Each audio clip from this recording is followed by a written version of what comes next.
법원이 일본 정부에 직접 위안부 피해자에게 배상할 것을 판결하면서 한일 관계에도 큰 파장이 일 것으로 보입니다.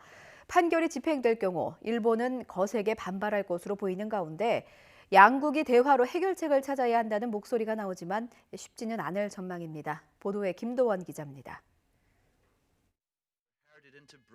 한동안 거론되지 않았던 위안부 문제가 다시 한일 관계의 쟁점으로 떠올랐습니다. 일본 기업을 상대로 한 강제징용 피해 배상과 달리 이번 판결은 일본 정부에 직접 배상을 요구해 파장은 더욱 클 전망입니다. 외교부는 법원의 판단을 존중하며 위안부 피해자들의 명예회복을 위해 할 수 있는 노력을 다하겠다고 밝혔습니다.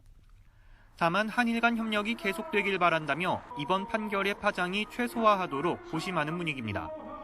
판결이 확정되면 피해자들은 국내의 일본 정부 자산을 압류할 수 있습니다.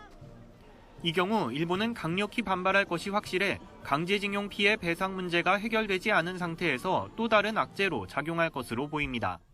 국제인권법의 측면에서는 상당히 진일보된 판결이긴 한데 결국 이제 해결해야 될 건 이제 행정부, 정부가 이걸 해결해야 된단 말이죠. 집행 문제도 있고 과제가 하나 더 늘었다 이렇게 볼 수 있는 거죠.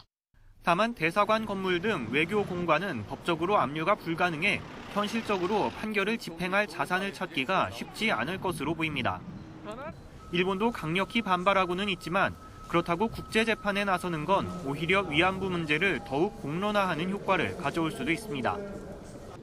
결국 양국이 대화로 해법을 찾는 게 최선이지만 위안부 문제는 청구권 협정과 위안부 합의로 모두 해결됐다는 일본이 새로운 협의에 나설 가능성은 별로 없습니다. 한일 관계 개선 임무를 띠고 곧 부임하는 강창일 신임 주일 대사는 정치적으로 풀어나가는 지혜가 필요하다며 어깨가 무겁다고 말했습니다. 정부는 한일 간 미래지향적 협력을 위해 노력하겠다고 밝힌 가운데 문재인 대통령의 신년사에서 문제 해결을 위한 메시지가 나올지 주목됩니다. YTN 김도훈입니다.